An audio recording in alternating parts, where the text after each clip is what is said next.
Ideas that turn into actions. Stories that turn into inspiration. My grandmother is one of them. She is the one who planted the seed I'm harvesting with this project today.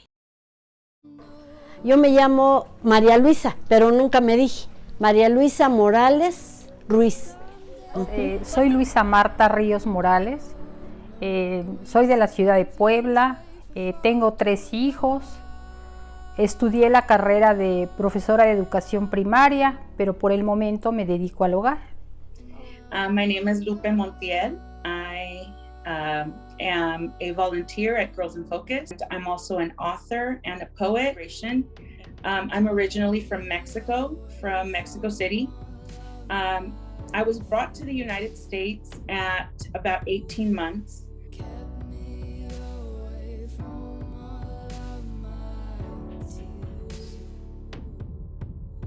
Hi everyone, my name is Alex Alfaro. I'm 38 years old, originally from Guatemala City, Guatemala, but I've lived in Los Angeles, California since I was 3 months old. I'm an actor, writer, and teaching artist here in Los Angeles.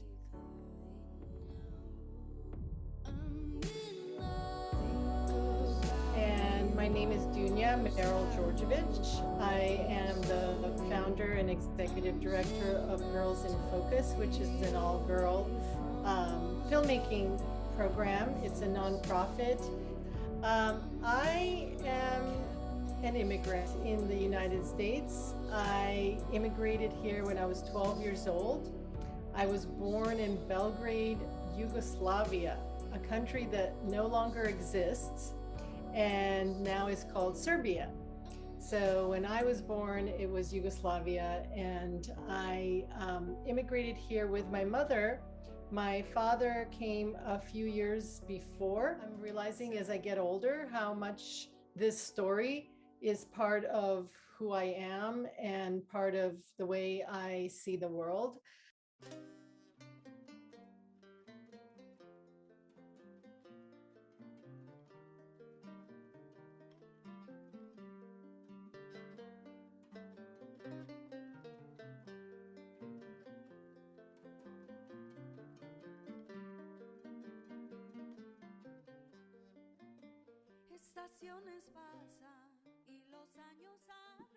In certain level always affects, right? So in Yeah. your experience and in your opinion, how do you think happened this? It was difficult because I had to read everything from my parents. I was their translator, I was their interpreter, I was their, I was their guide. I had to read all the legal forms. I had to read and help them fill out all of the forms and tell them where to go to do things. And, I was their center for resources, and it made it really difficult, but it also made me really good at being bilingual and having dual language, because I would speak to my teachers in English and said, oh, my mom says this, my dad says this. And then I would speak to my parents in Spanish and say, oh, la maestra quiere saber esto, o el señor me está preguntando acerca de esto. So, that really forced me to develop the duality of language. Like, you have a lot of kids these days who they're born in the United States, they're Americans, but their parents are not, right? And so their parents aren't allowed to do things. They can't travel with their kids. The kids can't go on trips with the parents. The parents have to work sometimes 2-3 jobs just to support the family, right? Because they're not able to get better jobs because they don't have papers to be able to get those better jobs. When I was undocumented, like I said, I was the only one in my family who didn't have papers. So I didn't get to go on family trips. I didn't get to go visit family in different parts of the world. My sister is a Navy wife. My sister and my brother-in-law, they live in Japan because they're in the Navy, right? They're in the service. My mom is a retired military wife. Her husband was also a sailor, and she traveled the world for about 15 years. But my 2 younger brothers would go and visit my mom and my sister, and I couldn't go. because I didn't have, I didn't have the right to leave the country, and if I left the country, I wouldn't be able to come back.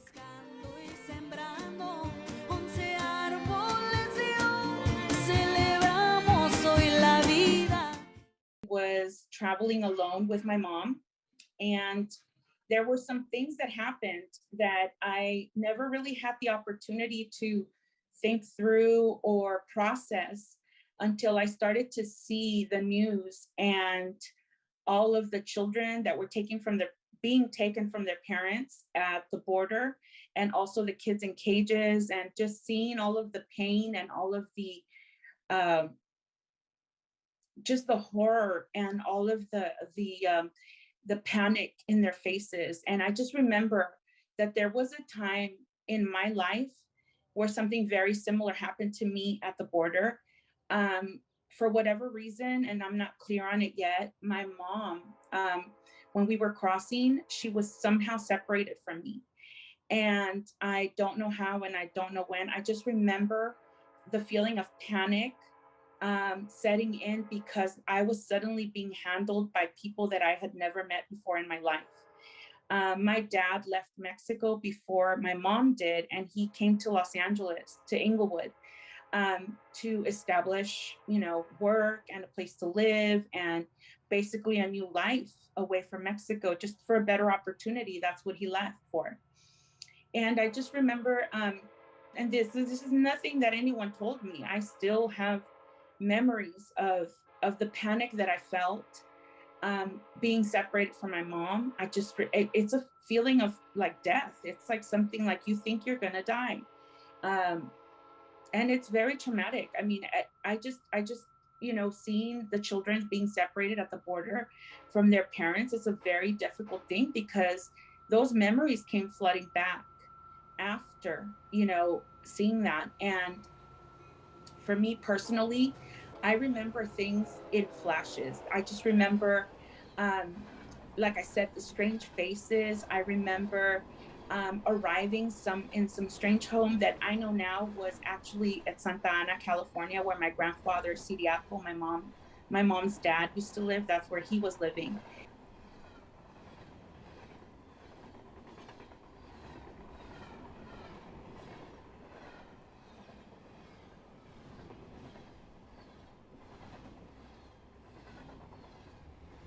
Remember that the walls were like a strange paneling, like of wood, and that everything was really dark. I remember some trees outside and like a really nice grass. But I just remember always being scared, always being like, feeling like, my life was over. I felt like death, maybe. And it was a really hard thing. I guess I put it in the back of my mind, but like I said, it hadn't really surfaced for many years until I saw the news during the Donald Trump administration when they were taking the kids from the parents.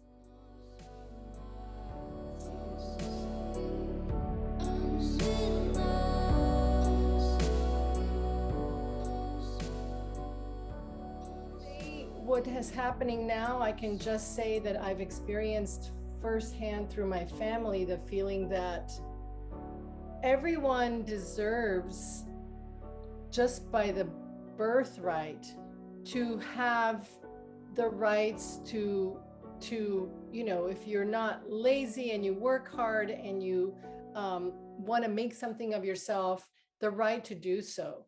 And this country offers that, but it has so many layers of barriers and prejudices and racism that actually inhibits that. It doesn't really allow everyone the equal opportunity that most immigrants come here for.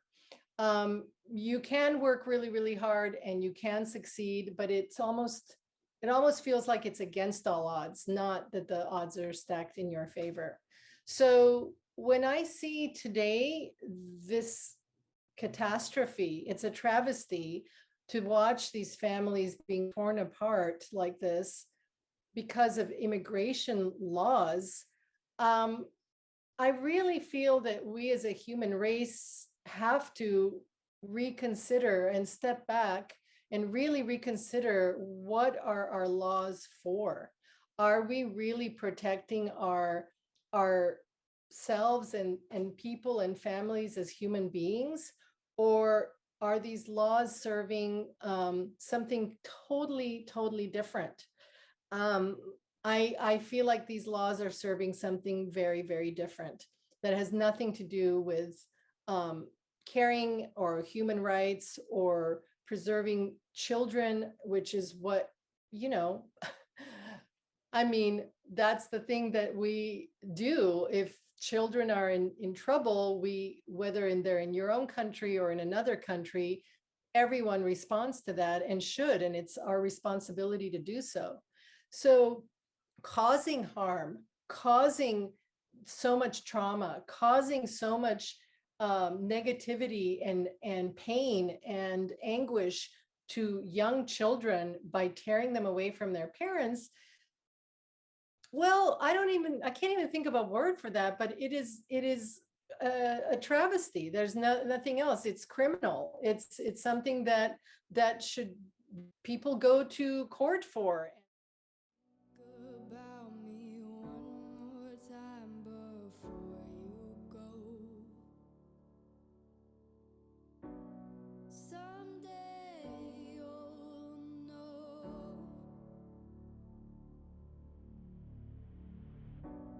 Someday you'll know. You know what I'm going to say. I've been feeling this way for far too long.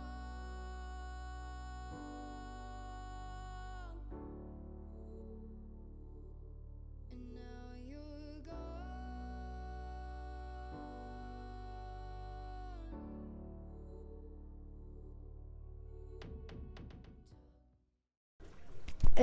Se hizo vaguito, hija. Así vaguito, pues, que andaba, un día llegaba a dormir acá, ya después, otro día no sabíamos de él. Se empezó a juntar por ahí. Y aquí se descompuso, hija, se chifló por ahí con los demás, ya no llegaba a veces a dormir, siempre andaba por ahí. Pues yo andaba preguntando, o sea, no, pues que andaban, ya después decían que no, que andaban por ahí queriendo robar en las casas, hija, todo eso. Y ya después, ya tu abuelito lo empezó a castigar, ¿no? Y ya lo empezó a castigar, pues más se empezó a retirar, que una vez lo andaba ahogando en la presa, que lo metió de cabeza, que, ay, Dios mío. Y ya, y ni te digo, se fue a escondidas, hija, de aquí, de ahí, de ese campito, me quedó que se iba un tiempo. Ahora no te digo que lo olvido, cada rato me acuerdo, pero pues así.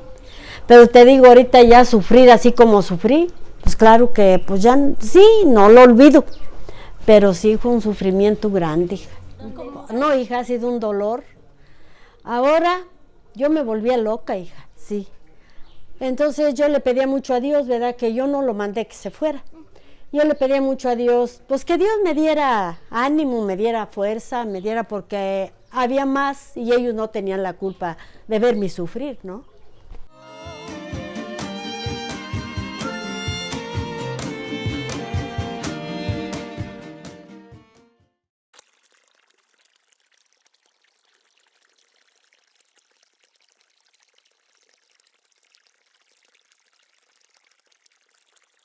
Mi hermano José Luis Ríos Morales tenía 14 años en ese entonces y pues como jovencitos que piensan que la vida es muy fácil, tomó la decisión o arregló que se iba y se fue en el año 88.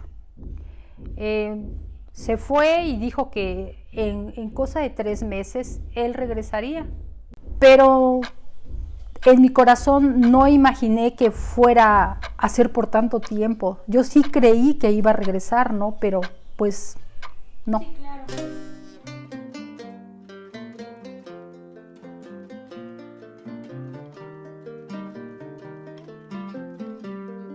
Former Yugoslavia was a communist country, and that's part of the reason my parents left. They were very, and still are, my father's still alive, idealistic and, very educated, and believed that they were not going to conform and join the Communist Party just because it's going to help their jobs and their careers. And, most people did. 99% of the people did that, whether they believed in it or not. It didn't matter. You just did it so you could get the next job and so on. So they didn't. But then on the other hand, my dad was somewhat in a very, I guess, elite group because of the fame of his sister. I mean, she was so well known and loved. She was an actress on television, on films. She sang, she made many records. So she was ever present in the culture. So he was offered a television job, and he was a documentary filmmaker for a very long time, for 15 or plus years.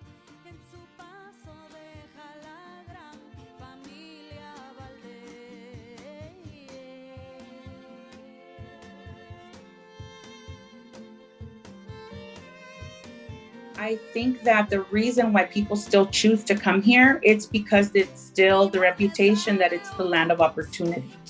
And when you have people coming from war-torn countries or countries where people can't find jobs or stable housing, or they're running from situations of domestic violence and they're facing maybe death threats, or, you know, they could lose their life if they stay where they were before.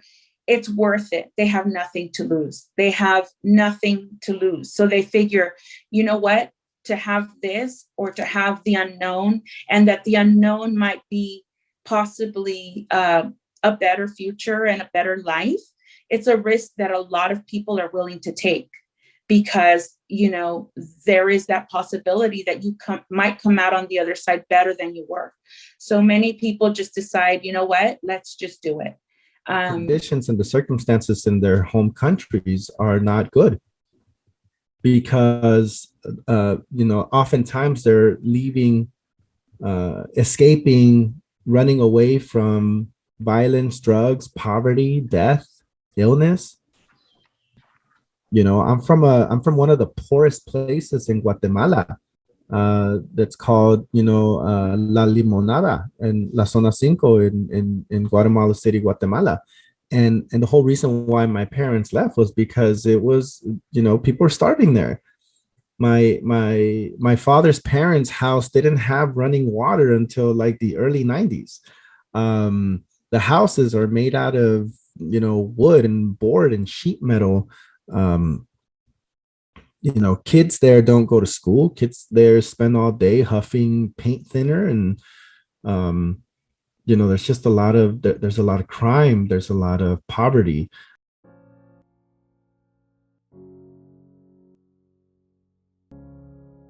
Parte por ese conflicto que se vive en la adolescencia, de que piensas que tú tienes la razón y que los papás o las personas mayores no la tienen.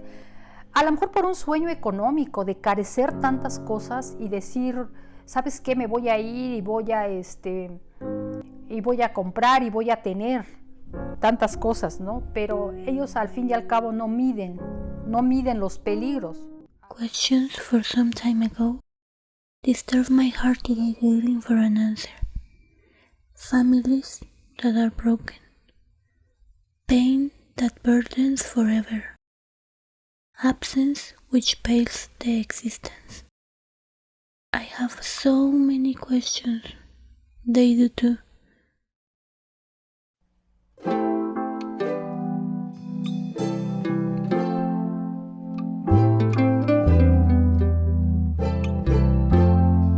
Señor presidente, le vengo a avisar, no tengo papeles para trabajar. Señor presidente, pregunto por qué matan al moreno con piel de café.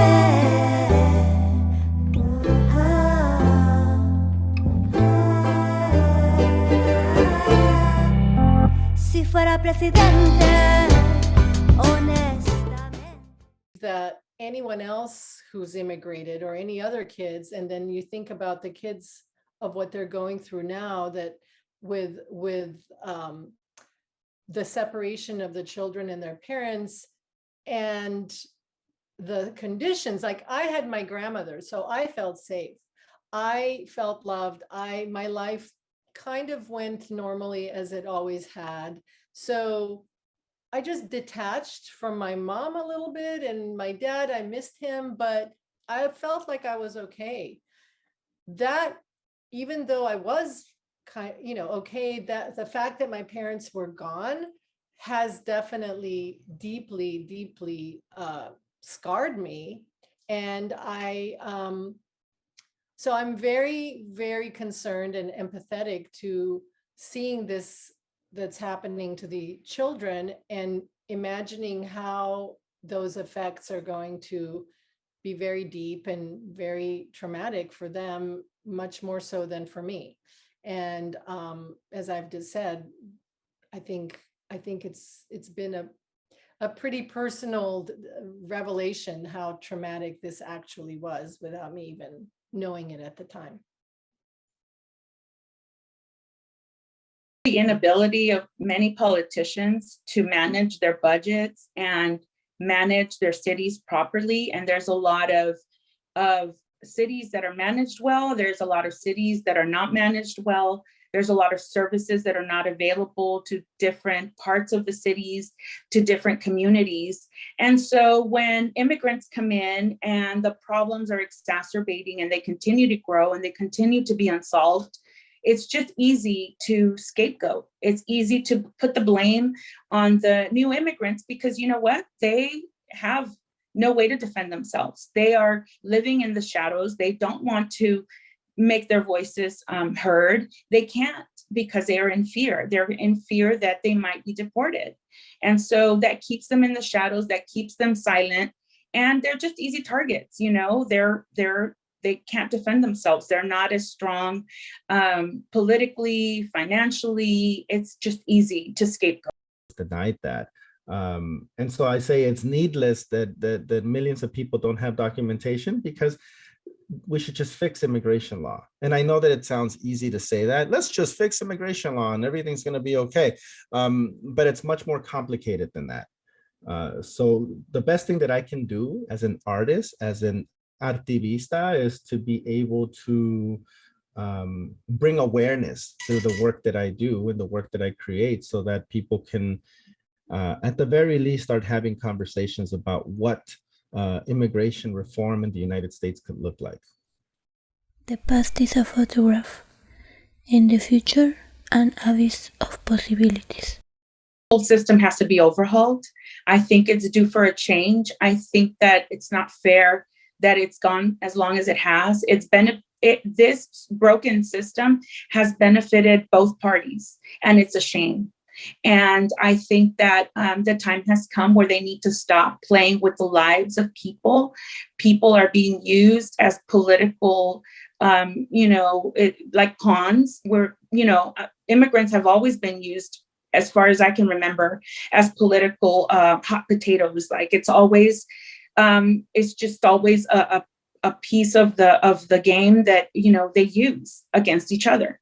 And it's unfortunate. It's unfortunate that people are dehumanized to that level where their very lives are being played with every day by this system that continues to be broken and continues to not work. It doesn't work. It doesn't work. These laws have so many crazy loopholes and so many crazy brick walls, and it's unbelievable. It's unbelievable that the goalpost, every single time that it looks like you're about to hit, you're gonna make it. No, they move the goalpost.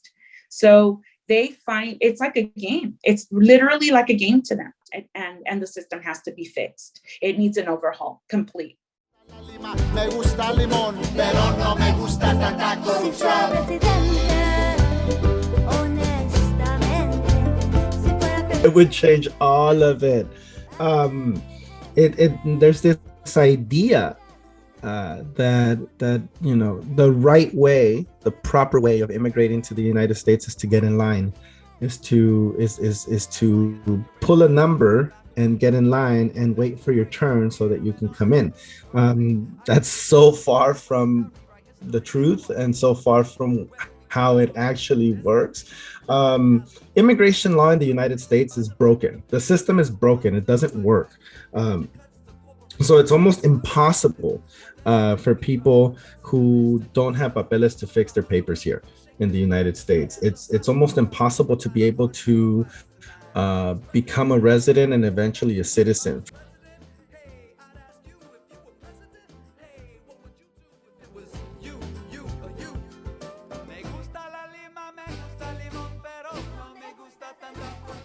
Because we had such a circle there that we were so established there.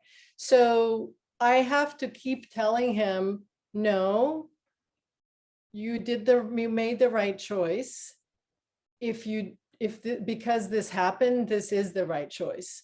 So it really, this whole nostalgia, which is part of, I think, every immigrant experience, there's this incredible nostalgia for what you left behind and the way you remember it. And of course, it's sort of romanticized in many ways.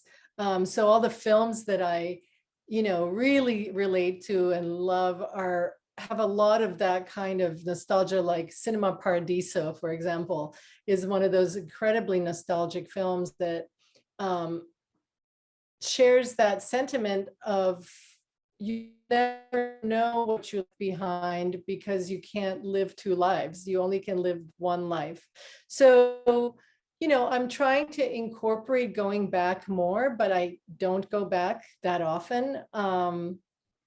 And really, it's fulfilling yourself with the present moment and being able to let go a lot of this stuff from your past, being able to kind of unpack it. And thankfully, as a filmmaker and as a creative, there's a lot of ways to do that and express your love for your childhood, for your culture, for the past, for things you saw, the perspective that you have, which is very unique as both a participant in the culture here and as an outsider for the culture here. It gives you a very unique perspective on life. And so if you're able to channel that into stories, films, and really share that, I think that provides a community, the people that relate to you because they've gone through something like that, that ends up being almost like your new family in a way. I'm glad too that you stuck here, because if you weren't, I wouldn't be here. So it's so nice. Well, that makes me so happy. I can happily tell my dad, you made the right decision by coming here. It's all the way it's supposed to be. I think I'm always going to be who I am. And I think even if it had been a little bit more difficult, I eventually would have continued with the things that I'm passionate about in art and music and film. I think I would have done that. I don't know how, but I think I would have found a way. I think that one way or another, it might have happened. It might have been my future anyways. I want to know what will happen to them. What is it? What wasn't? And what will their story be? Yo lo primero que haría era abrazarlo y no reprochar nada, ¿no? Ya habría un momento para hablar, ya habría un momento, pero pues yo creo que yo lo abrazaría y no sé, sería algo maravilloso, ¿no? Y no sé, creo que la abrazaría, le platicaría muchas cosas, pero no haría un solo reproche y lo aceptaría como fuera. O sea, sin ninguna condición. No me interesaría cómo está, qué hace, simplemente tenerlo, sí. Valoraría mucho el poder abrazarlo, sí, sí.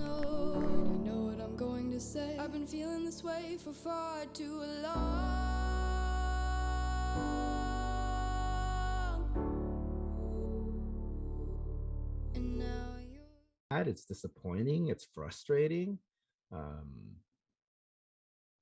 because I didn't do anything wrong. right? And that's the thing, is that like coming to the United States without papers is not a felony. It's actually an infraction. Excuse me, not an infraction. It's a misdemeanor. A misdemeanor meaning that, you know, you can get in more trouble for driving drunk in the United States. So coming to the United States without papers, but you're treated like a criminal when you don't have papers. You're treated like you're a horrible person if you don't have papers. So, you know, there was a lot of me feeling inadequate. There was a lot of me feeling like there was something wrong with me. Like I was being punished because I did something horrible. So I needed to pay for whatever imaginary crime I had committed.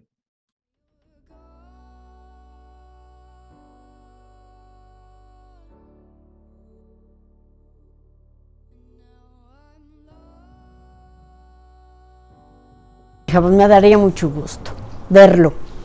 Le diría, ay, hijo, cómo sufrí, o pues ni para regañarlo, hija, porque pues yo sí quisiera que se me apareciera, cuando menos que un día me hablara y supiera yo de él, pero pues cuántos años, hija, estaba Martita chiquita.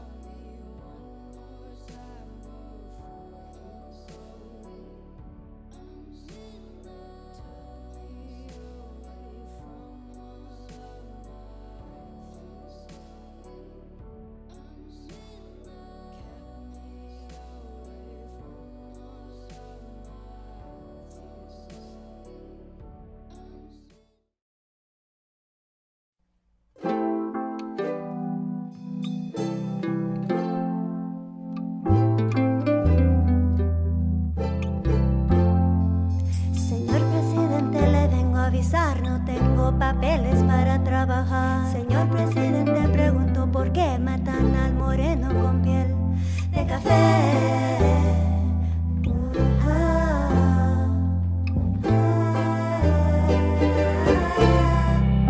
Si fuera presidente honesto,